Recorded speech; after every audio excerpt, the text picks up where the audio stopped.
So as I mentioned, I'm in the hospitality industry, and it is opposite from my 9 to 5 in a way. Well, not necessarily, but in a way. Um, I deal with people from all across the country, resolve issues, problem solve on a day-to-day basis. Managing people can be a chore all within itself. How they relate is that my 9 to 5 has taught me how to speak, how to relay a message, how to relate to people.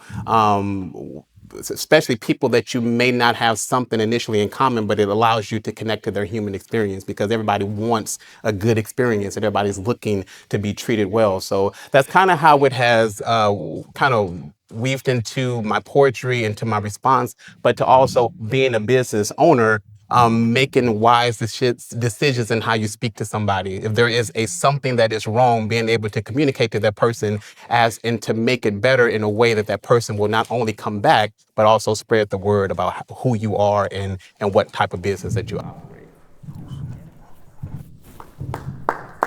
Same question? Okay.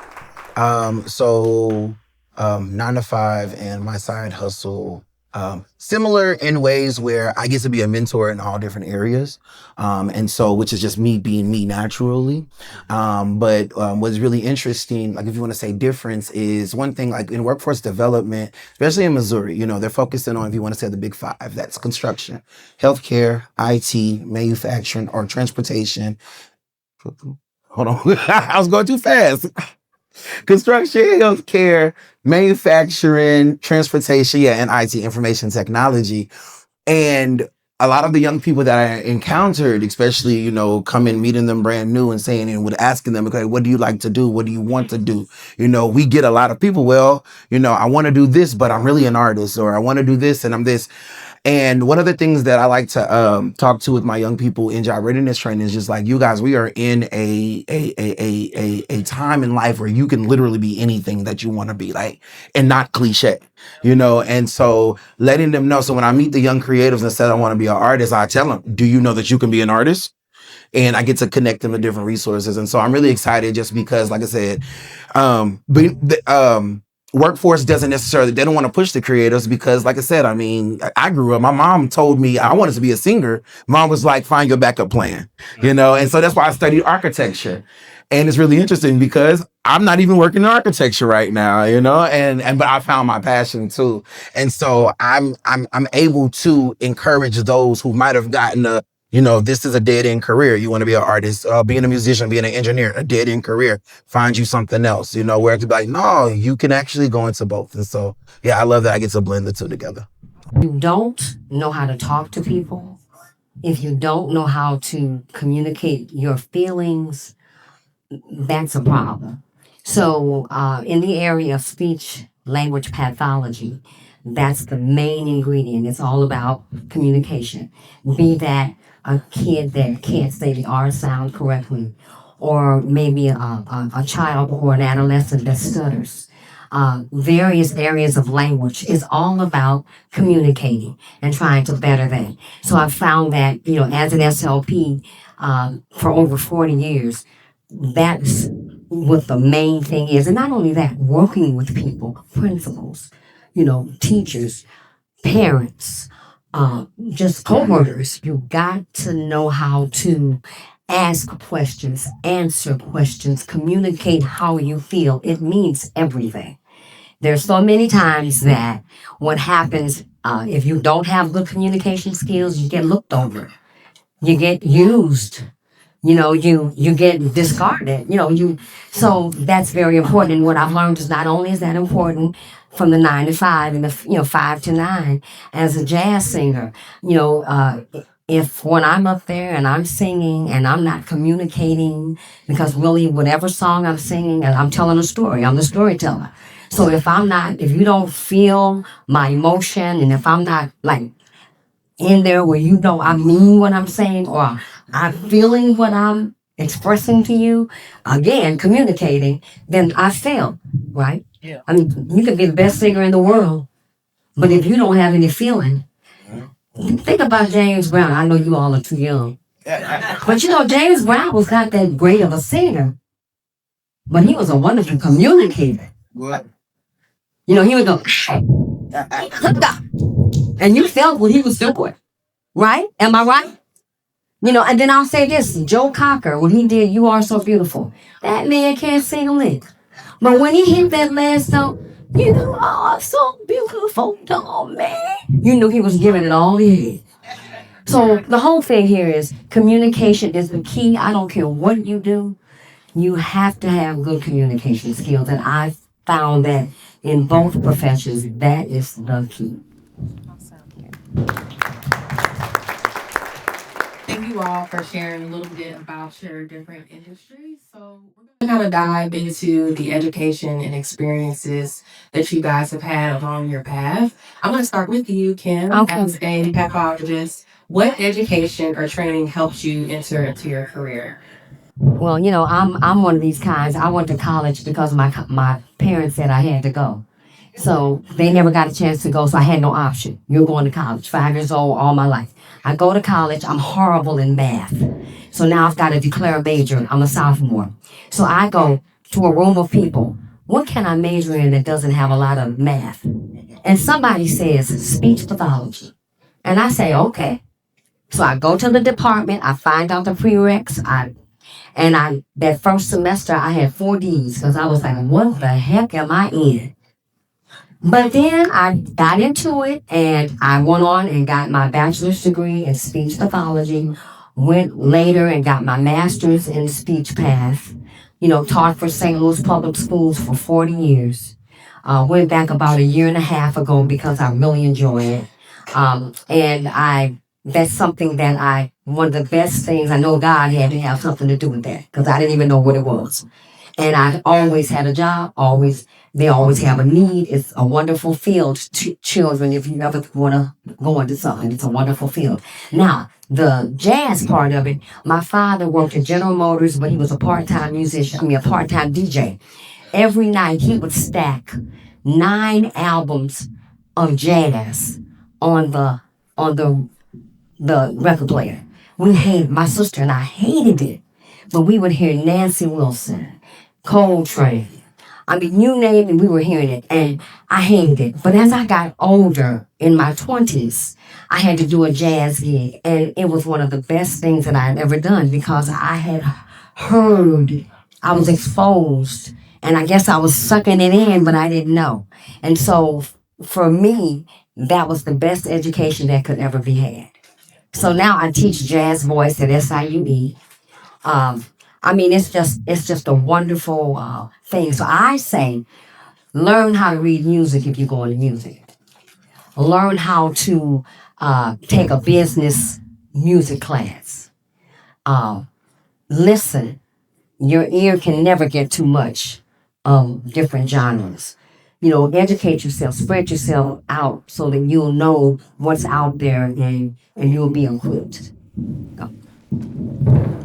Oh, this here now. Oh, Okay. now I was going to pose a question to Another one. JC Sachs as well. Okay.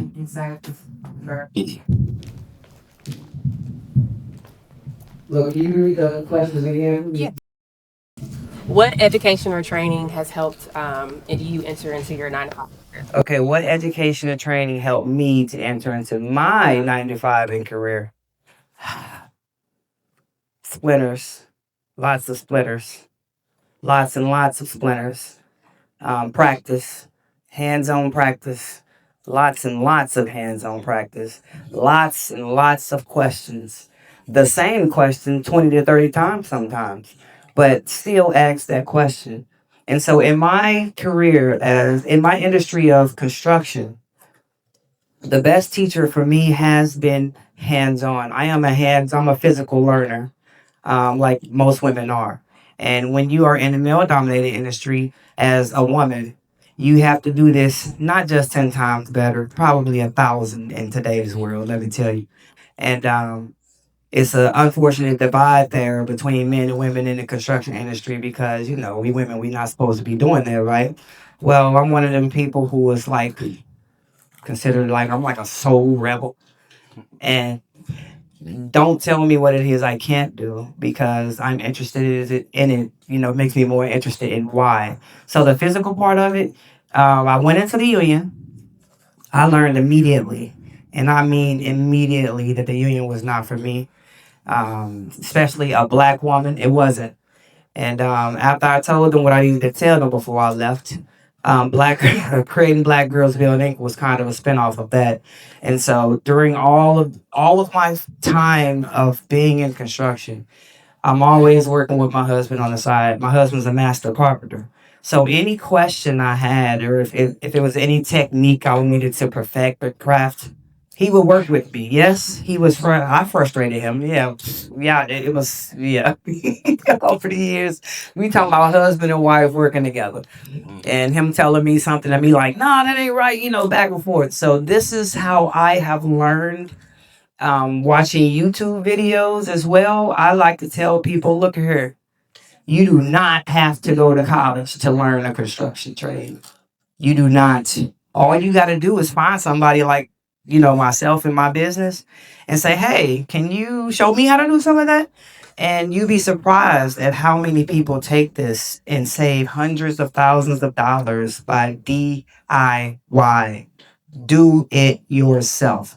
So when you watch those videos, don't be scared and don't be intimidated. I will recommend you watching a lot of those YouTube videos by different people and taking every little piece that you see and creating your own vibe, your own feel, and your own technique with it. There is many, many ways to do the same thing. Don't ever let someone tell you this is the way and the only way. As long as you get to that final result and that house is built and you don't have, it ain't falling apart, you've done it. So there's a lot of ego in the construction industry. The moment that they kill the ego, we would do so much better. So children, I'm telling y'all right now, look into a construction trade. And I'm a carpenter. We've got electricians, we got plumbers, we got roofers, and I have women in all of these industries who do a great job. So practice makes better. There is no such thing as perfect. We chase it. It's an idea. So yes, it's cool to chase perfection, but just know if you like an eighth of an inch off or something, you still safe. It's gonna be okay. So we just chase perfection. You know what I mean? So practice makes better. And you have to remember what Trey was saying earlier and what this amazing author right here, I'm going to say the word fly. You always have to remember to wake up in the morning and fly. First, love yourself. And you will be able to do anything else with your hands in any of these industries. Yes.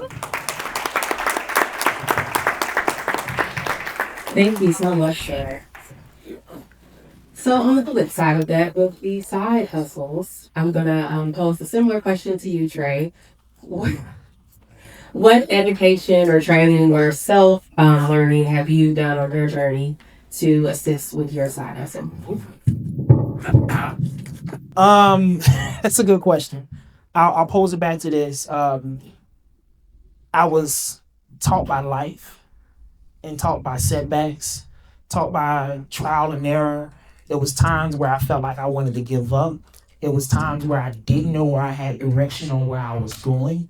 It was times where I had people that were walking out, closing doors on me. Doors and opportunities seemed like everyone that was coming through school and college was getting all these opportunities, but I wasn't. And it took all these trials, setbacks, and errors for me to understand that I was just getting molded into what I needed, right? Because I didn't get to where I was or today, where I am and well polished because of education or whatever I was doing. I was well educated. I actually got a degree in agriculture business, but I'm not doing nothing with that. I'm in the storage industry, and I'm in the storage industry because of my personality and because of who I am and who God made me to be. And because of who I am and on the inside, I can walk into any room, any door, any opportunity and present myself in a certain manner that I can get a job, opportunity, or a contract right here and there. It's about who you are, who you know, and where you're going. Not about where you've been, what's your past like, and where you came out of, right? And I'm talking to everybody in the room, not just the children. And so for that, it means that for me, I was taught through life and life lessons. And so I never understood how I got to this point, but I understood who got me there. And because I understood who got me there, I can walk and stand tall and understand that whatever comes my way, whatever opportunity comes my way, life and God's preparation has prepared me to put me in that place and put me on that stage. And sometimes it'll put you in rooms that you didn't even qualify for. Thank you.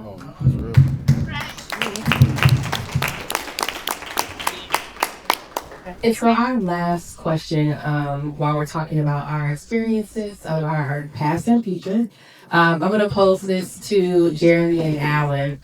What were some informal lessons, mentors, and just life experiences that have prepared you for both your 9-to-5 career and your side hustle? Okay, so just like how my brother Trey said, my degree, I'm not anywhere near any of that one. But I'm grateful, though, that I was able to fall back on that one. But in college is where I kind of like first started. I would say like one of the biggest lessons that I still do till today is be the person that I wanted when I was coming up.